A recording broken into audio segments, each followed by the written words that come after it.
नमस्कार, आप देख रहे हैं एग्जाम टूर। मेरे साथ रामांशु सर हैं, वकालत भी किए हैं दिल्ली यूनिवर्सिटी से।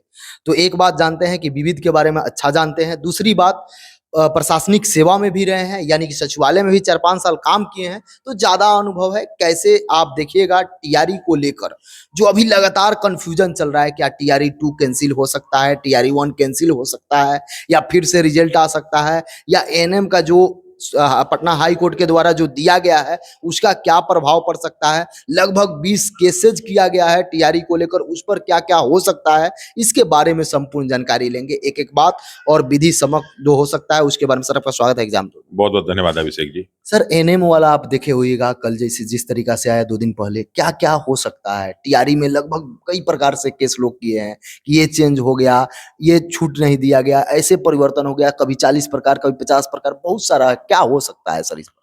देखिए, जैसे अभी एनएम वाला कल आज सुबह डिसीजन आया, आज ही आया ना सुबह सुबह, तो उस डिसीजन में कुछ चीजों को जो है थोड़ा सा क्लियरली किया गया कि पहले जो सिस्टम था उसमें पहले ये था कि एग्जाम को जो है मेरिट बेसिस पे भरा जाएगा। मेरिट बेसिस में बच्चे जो मार्क्स पाए हैं, जो उनका ट्रेनिंग है, उस हिसाब से। और वास्तव में इस तरह की वैकेंसी की जो है भरने का तरीका भी यही सही है। उसके बाद सरकार ने क्या किया कि तकनीकी परिषद को जो है परीक्षा कराने की जिम्मेदारी दे दी, और उसने क्या किया कि मेरिट बेसिस न मान करके एग्जाम कंडक्ट कराने की बात कही। उस पे बच्चे कोर्ट में गए तो उन्होंने कहा कि पहले ये नियम था, अचानक बदल के ये कर दिया गया। तो फिर सरकार भी कोर्ट में गई, और सरकार कोर्ट में गई तो उसने कहा कि भाई ऐसी सी चीजें हैं। तो पहले कोर्ट ने पक्ष में इनके फैसला दिया, बच्चों के पक्ष में दिया कि भाई इस तरह की चीजें अचानक नहीं बदली जा सकती, और जो सिस्टम चला रहा है उसी को फॉलो करना चाहिए। तो कोर्ट जब सरकार गई तो सरकार के केस को जो है 2 जजों के बेंच ने उसको सुना, और सुनने के बाद सरकार के इस केस को उन्होंने खारिज कर दिया। माने सरकार के अगेंस्ट में उन्होंने डिसीजन दिया कि जो पहले से सिस्टम बना है वही चलेगा, दूसरा कोई नया सिस्टम आप नहीं बना सकते। डबल बेंच दिया, पहले सिंगल बेंच दिया था तो भी इनके पक्ष में ही दिया था, और दूसरा भी इनके पक्ष में ही दिया है।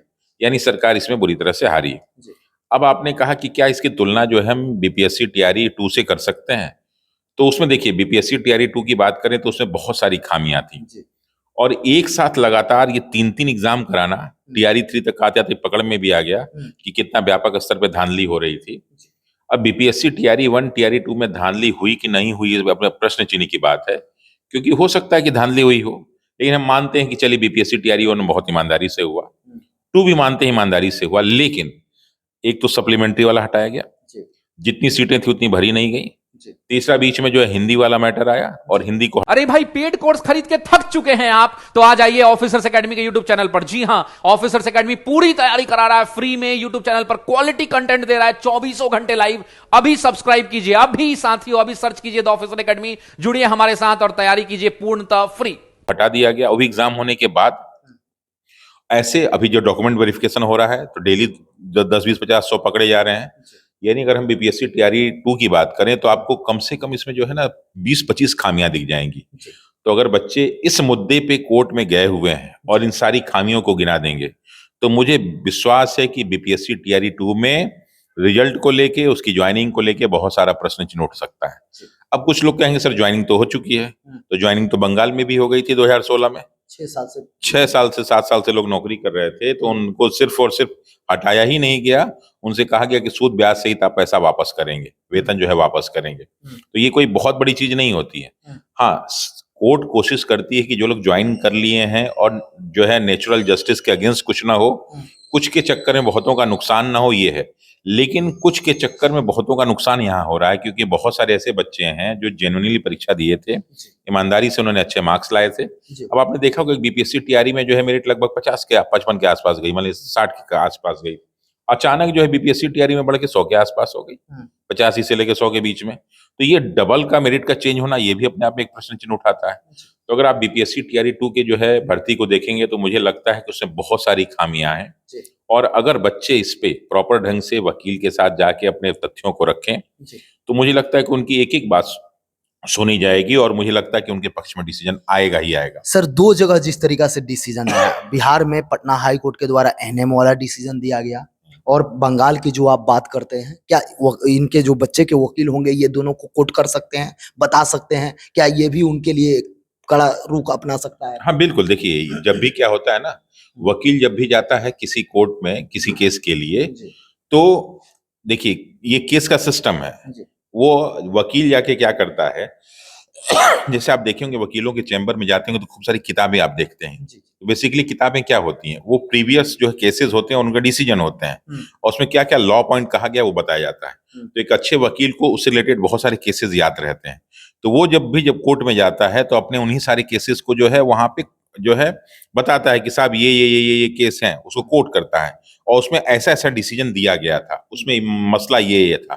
तो उसी तरह इस बीपीएससी टीआरई 2 में भी बहुत सारे ऐसे मसले हैं जो ऑलरेडी हो चुके हैं, और उस आधार पे बहुत सारे एग्जाम कैंसिल हो चुके हैं।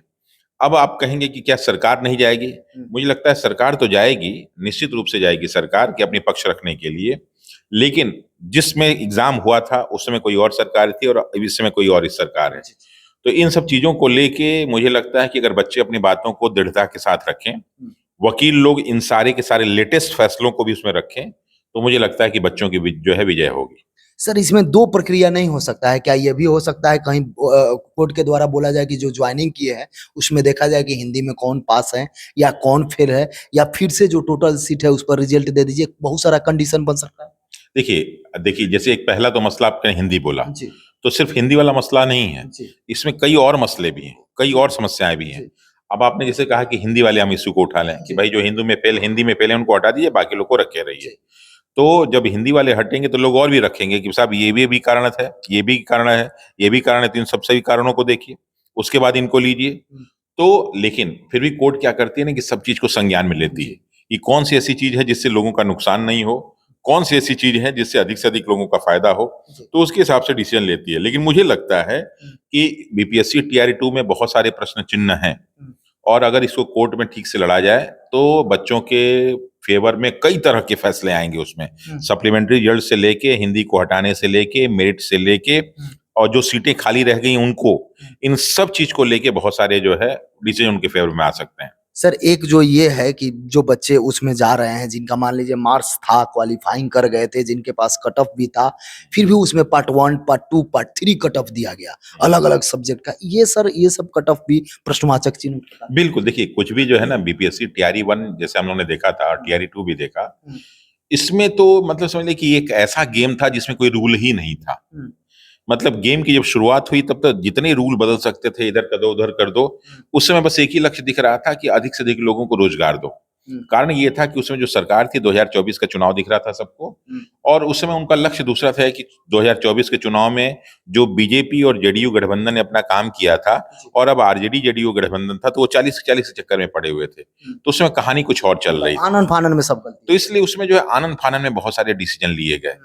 अब उसमें जब भी कोई प्रशासनिक डिसीजन लिया जाता है तो वो अपने आप नहीं होता, उसमें कहीं ना कहीं जो है ना आपकी जो है पॉलिटिक्स भी शामिल होता है। तो इस समय डिसीजन उस तरह के लिए गए, और चूंकि हमारे जो चेयरमैन साहब थे कुछ दिन रहे उसके बाद हट गए, उनको रिटायर होना था, तो उन पे भी खूब सारा दबाव रहा होगा कि भाई ये कर लो ये कर लो कर लो, हो सकता है वो दबाव में काम किए हों।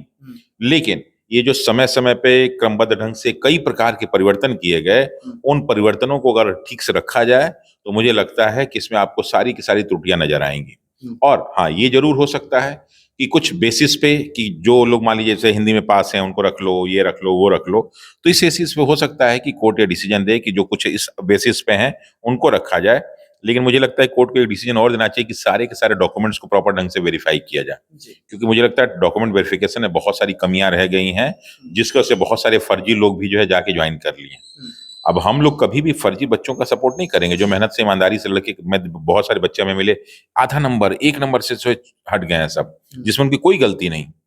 ठीक है, आधा आधा नंबर 1 नंबर पे सेम एज ग्रुप पे कई चीजों पे लोग हटे हैं। तो मुझे लगता है कि सरकार के खिलाफ ही जो है कोर्ट में अगर जो लोग जाएं तो निश्चित रूप से बच्चों के फेवर में फैसला आएगा। जो भी टीआरई 1, टीआरई 2 से रिलेटेड हैं, आप क्या विचार रखते हैं टीआरई 1 के बारे में, टीआरई 2 के बारे में? चूंकि आप भी एग्जाम दिए हैं या एग्जाम का पूरा प्रोसेस समझते हैं, किस तरीका से परिवर्तन हुआ, आपका क्या विचार है? आप अपने राय विचार कमेंट सेक्शन में जरूर कमेंट कीजिए, और क्या सोच रहे हैं और कोई मन में आपके प्रश्न हो तो कमेंट में जरूर कमेंट कीजिए। जय हिंद।